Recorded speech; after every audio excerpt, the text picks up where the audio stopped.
Welcome to AETCM, the emergency medicine channel. Today let us discuss about fever evaluation in emergency room. We know that fever is one of the most common presentation of any disease to emergency room. It can be infection, it can be non-infectious, it can be due to some poisoning. Various reasons are there for high degree temperature. But most of the time we treat it as infectious fever. But it is not always infectious fever. Even if it is infectious fever, most of the time we start antibiotic. Actually, it may not be required. Most of the fevers are viral fever. Infectious fevers are viral fever. They also don't require antibiotics. However, fever most of the time is treated with antibiotic. We will see what are the different causes for fever. How do you approach fever? All these things we'll do with this presentation. Normal body temperature varies over a course of the day, controlled in the thermoregulatory center located in the anterior thalamus. So that is very important.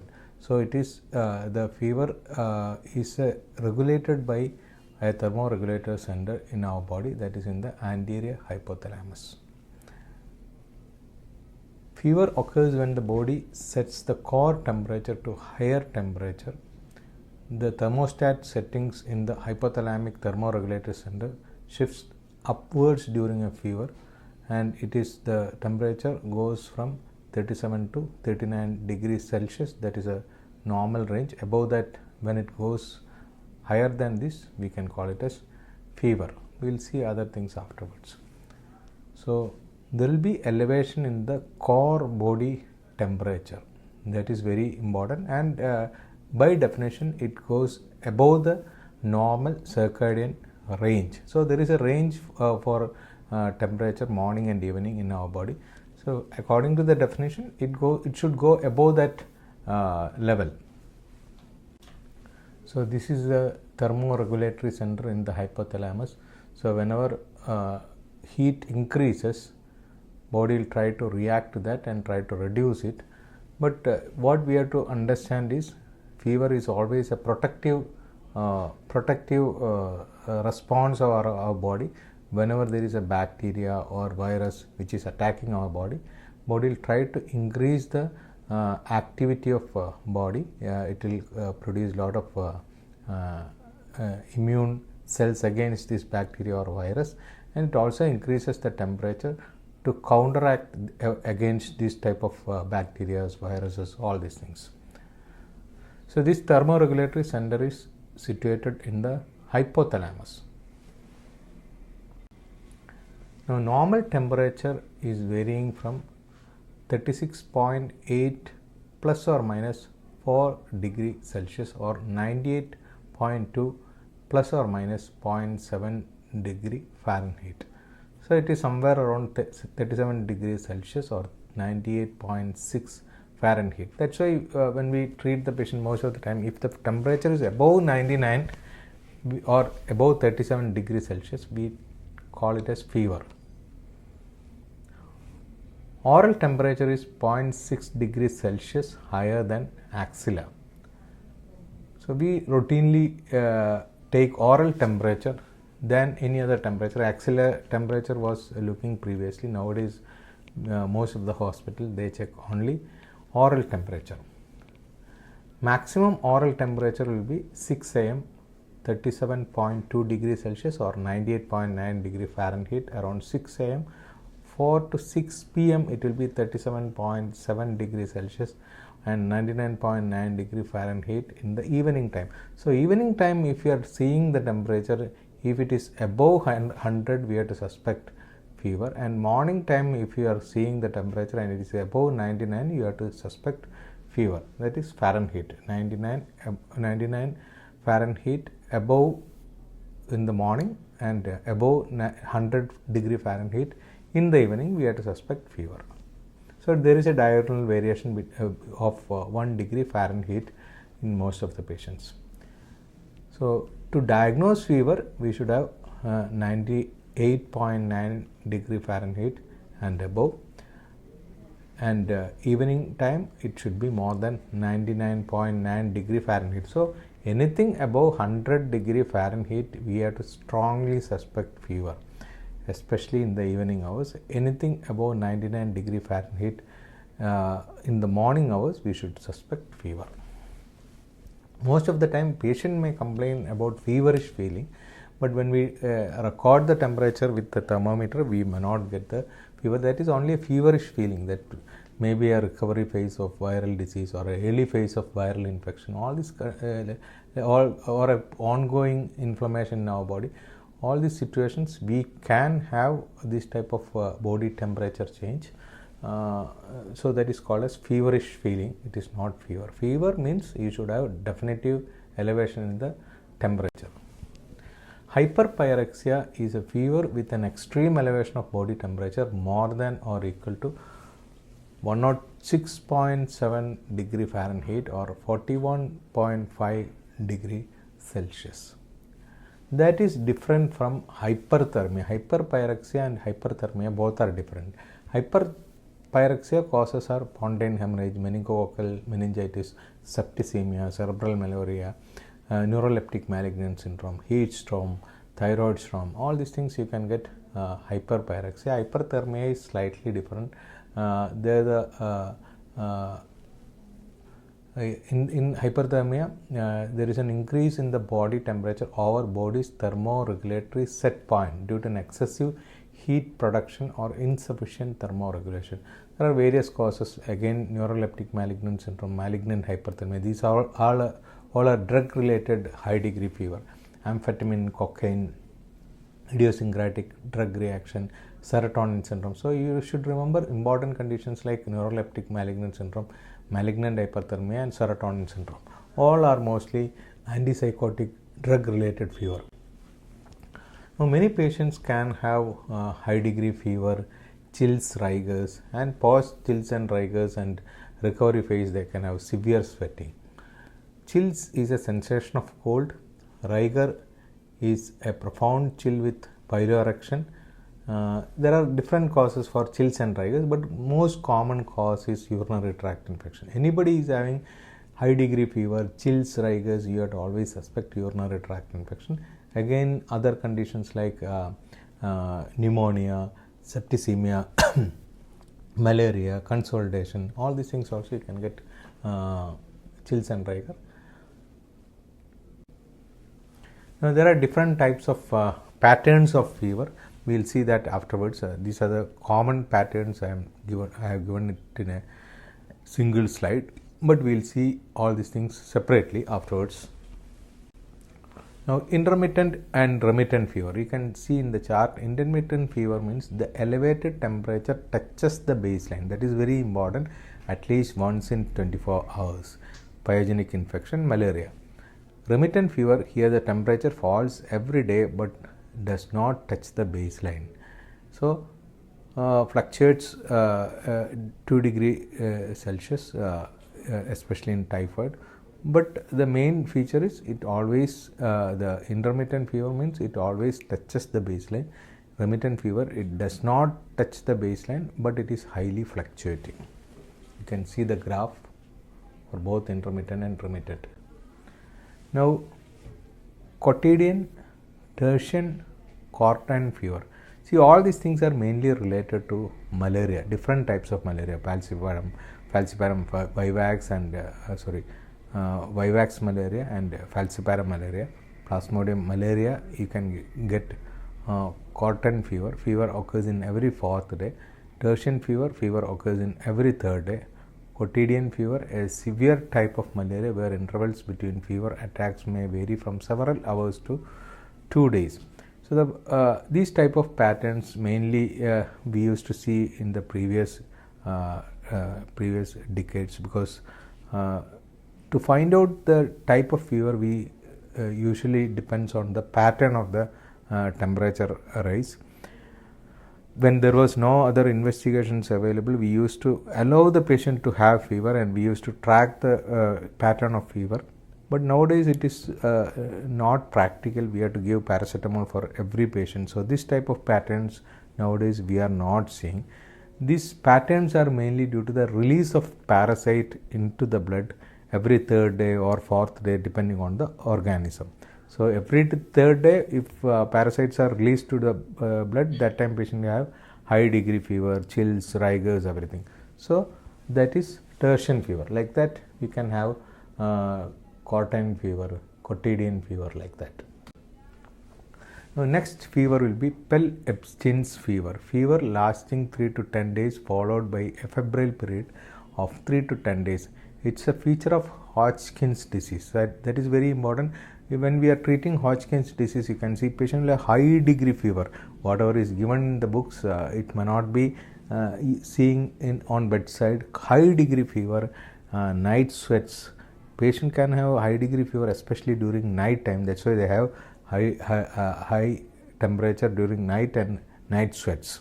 But the classically explained fever in Hodgkin's disease is Pel-Epstein's fever. Fever lasting 3 to 10 days followed by a febrile period of 3 to 10 days. So some days patient will have fever, some days patient may not have fever.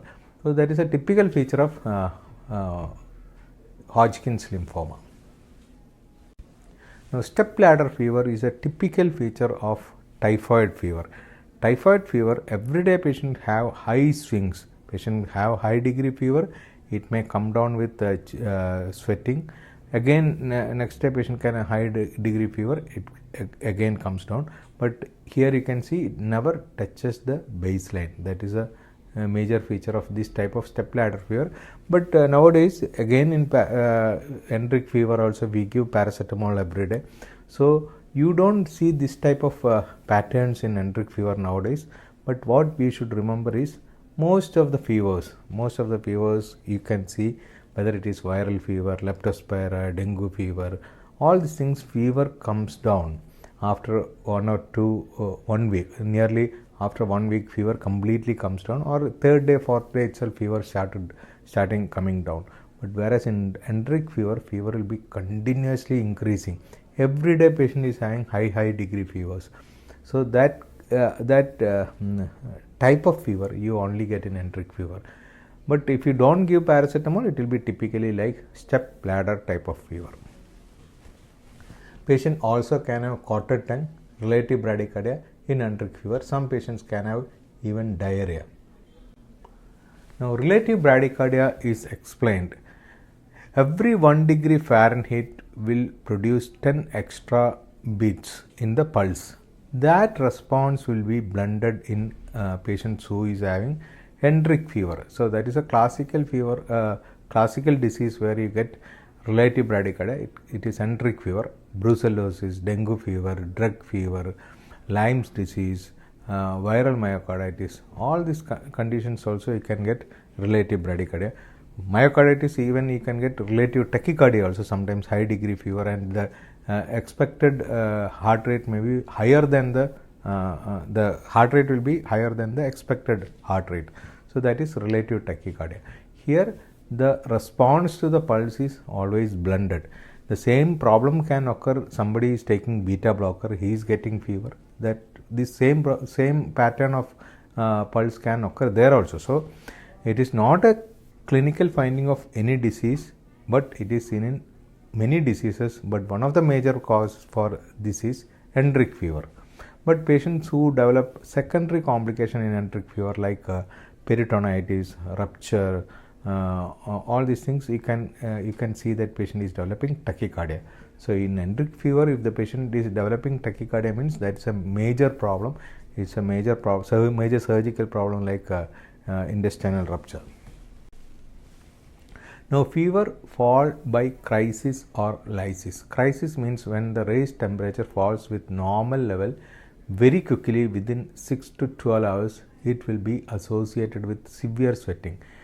It is commonly seen in lobar pneumonia, endemic fever, perforation, septicemia. Lysis.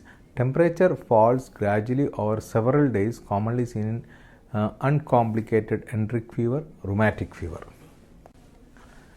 Evening rise of temperature, that is the next important thing. Many patients who is having fever, mild fever, evening there will be rise in temperature. So most of the conditions like tuberculosis, chronic infection, they have mild fever. They may not notice during the daytime at all, but evening time they feel the chills, rigors, and some like feverish feeling, extra feverish feeling. And if you see the temperature, there will be slight elevation in the body temperature. There is a classical finding seen in tuberculosis. So fever will be there, evening rise of temperature will be there, anorexia will be there, weight loss can be there, some lymphadenopathy, cough, all these things can be there. There is a classical finding of TB, whereas in lymphoma, high degree fever, nighttime, very high degree fever and sweating. So there is a slight difference between evening rise of temperature in TB and lymphomas. Many other chronic inflammations also can have mild elevation in the temperature during the evening hours. So the main reason for this is there is a mild inflammation going on in the body, but daytime steroids which is secreted by our body will cover that fever. Daytime when the levels comes down, patient slowly feels that feverish feeling, and very mild elevation of the body temperature can be seen there. That is classically seen in tuberculosis. Now, whenever you treat a patient, you should always check whether any associated findings are there. Whether the patient is having jaundice, liver can be involved, hemolysis can be there, neck stiffness, meningitis may be there, lymphadenopathy, TB, lymphoma, any other viral infection, infectious mononucleosis, all these things you can get lymphadenopathy. Absent peripheral pulses mainly seen in vasculitis. Organ findings like crepitations, murmurs, that all indicates problem there. Like infective endocarditis, you get murmur. Crepitations you see in lung diseases. Hepatosplenomegaly, mainly infections. Skin rashes can be there in adult onset Still's disease, many viral fevers, Coxsackie virus. So many viral diseases you can get skin rashes. Joint swelling, mainly seen in rheumatological disorders. Muscle tenderness, myopathies, myositis, all these things. Now, fever with rashes can be there in measles, rubella, infectious mononucleosis, primary HIV infection, scarlet fever, Hendrick fever, rickettsia, meningococcemia, other viral exanthematous fevers, SLE, adult onset Still's disease, all these things you can get fever with rash. Now, you have a lot of other diseases which can have fever with rashes like measles, rickettsial fever, meningococcemia, Kawasaki disease, infectious mononucleosis, rubella, parvovirus B19 infection, dengue fever, chikungunya, varicella. So many diseases you can have fever with rashes. All these features are here. I cannot go into the detail of all these type of fevers. Some fevers we will see in modern features you can see. Measles, you can see here. There will be exanthems with fine desquamation after 4 to 5 days. You can see the exanthems and enanthems. Oral cavity also got some lesions. Eyes are congested. Measles. Rubella, exanthems that resolves within 3 days. You can see exanthems and enanthems on the oral cavity. Slapped cheek syndrome, it is produced by parvovirus B19. You can see the cheek, it is red rash on the cheek. Erythema infectiosum, same problem, parvovirus B19. Cheeks you can see. Slapped cheek syndrome also it is known as. Scarlet fever, you can see the oral lesions, exanthems of soft palate, facial rash, flushed face, and rashes in the other areas. You can also get lymphadenopathy.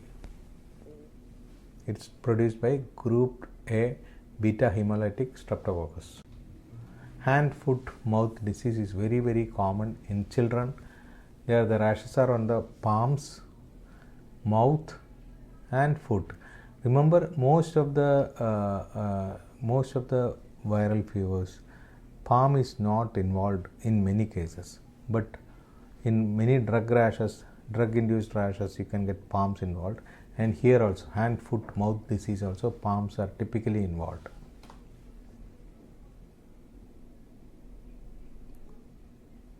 It is produced by Coxsackie virus. Chickenpox, highly contagious disease. You can get eruptions all over body.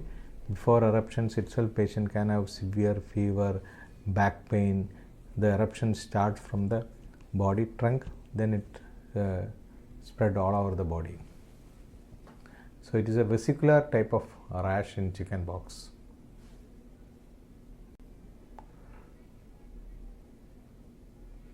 Roseola, human herpes virus 6 and 7. You can see the edematous eyelids, bulging of frontal eye in children, cervical lymphadenopathy, and exanthems over the chest. Now, febrile neutropenia is one important condition that is not related to rashes. Febrile neutropenia means patient is having neutropenia due to various reasons. It can be due to bone marrow suppression, primary bone marrow suppression like myelodysplastic syndrome or infiltrative bone marrow diseases, or due to anti-cancer drugs, or due to anti-rheumatoid drugs like methotrexate. So, whenever we are giving anti-cancer drugs or anti-rheumatoid drugs like methotrexate, there is a high chance of bone marrow suppression. Whenever this bone marrow suppression occurs, neutrophil counts are reduced, and that leads to various infections. So, various infections can be produced by this low neutrophil count. So, absolute neutrophil count is very low. You can see here, if the absolute neutrophil count is very low and if the patient develops fever, that may be mostly because of an infection. Mostly it can be due to infection, especially Pseudomonas, MRSA, like that type of bacteria can produce febrile neutropenia. So, whenever patient comes with fever in a neutropenic settings, we have to always cover two important bacteria. One is Pseudomonas, other one is MRSA. So, whenever we are starting antibiotic, we have to cover both these things. You can see the chart here: ciprofloxacin, amoxicillin with clavulanic acid, or if the patient is very sick, vancomycin, linezolid, piperacillin tazobactam, carbapenems, ceftazidime, cefepime, tazobactam. So, these are the common drugs. They all mainly covers Pseudomonas, and if we are suspecting MRSA infection, we have to give linezolid or vancomycin also. Fever in elderly. The main problem in fever in elderly is mild fever only you can see, because their immune system is not fully functioning. Because of the age, the efficiency of the immune system have come down. So, a severely sick elderly individual may not have fever at all when there is an infection. So, we have to be very careful. We have to do some investigation to find out any infectious causes are there or not. Other terminologies in fever, it can be factitious fever. Factitious fever means actually there is no fever, but you can take thyroxine tablet, hot water before taking temperature.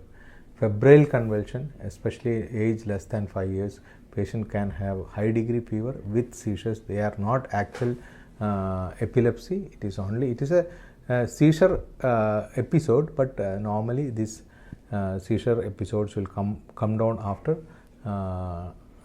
5 years.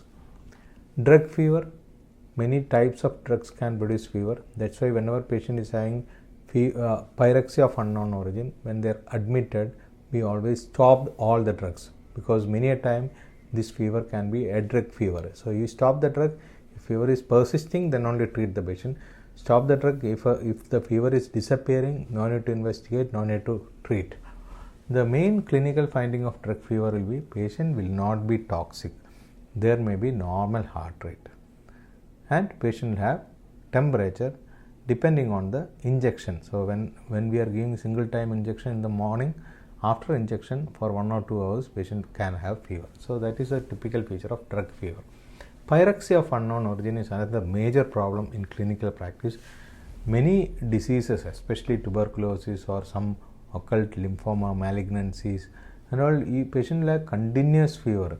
Whatever investigation we do, we will not be able to make a diagnosis. This type of patients may require very detailed investigation and very detailed evaluation, clinical checkup and clinical examination and detailed investigation. But nowadays we have a scan, that is PET scan. Wherever there is an inflammation, PET scan can pick up the inflammatory area, but that is a costly investigation. So we always try to do the basic detailed clinical examination, some basic investigation what is not seen previously. One of the major causes for pyrexia of unknown origin in our country is tuberculosis. Sometimes we will not be able to find out where is the focus of tuberculosis. In that condition, we start empirical anti-tubercular therapy. Many patients respond to that. If they are not responding, after 2 weeks, better to stop the drug and investigate for other disease. Another important problem is infective endocarditis. Many patients may require a transesophageal echo to find out the infective endocarditis. Transthoracic echo may not pick up. Bone marrow is required for many patients who is having pyrexia of unknown origin. If nothing is positive, you are not getting an answer, always better to go for PET scan. And one important thing what we have to do is remove all the IV lines when the patient is admitted with pyrexia of unknown origin. Stop all the drugs, see the fever pattern, see that there is no other inflammation in the body, like oral cavity has to be checked, all other things has to be cleared. Now, whenever we have a patient who is having fever, we always try to give paracetamol. Paracetamol is not recommended in all types of fever. If the patient is having discomfort, you can give paracetamol. Otherwise, paracetamol is not recommended in all types of fevers, because many conditions, bacterial infection, fever is a protective response of our body. But even then, if the patient tells he is not feeling well because of the fever, we can give paracetamol. But there are some definitive indications for paracetamol. Like one is cardiac disease. If there is tachycardia, cardiac failure, arrhythmia, all these things can occur, so you have to give paracetamol. Cerebrovascular accident, you cannot afford high degree fever, tachycardia, again this one, CVA, because it increases the metabolism of the brain. So when there is an obstruction, better to avoid that. Epilepsy, again we have seen that febrile seizures, like febrile seizure, we have to treat the other type of seizures also. Febrile convulsion, febrile convulsion is the convulsion occurs only in children less than 5 years. Epilepsy patients can occur at any age. Epilepsy cannot occur at any age. During the epilepsy, we should not allow the patient to have fever. Pregnancy is another important condition. We have to treat fever.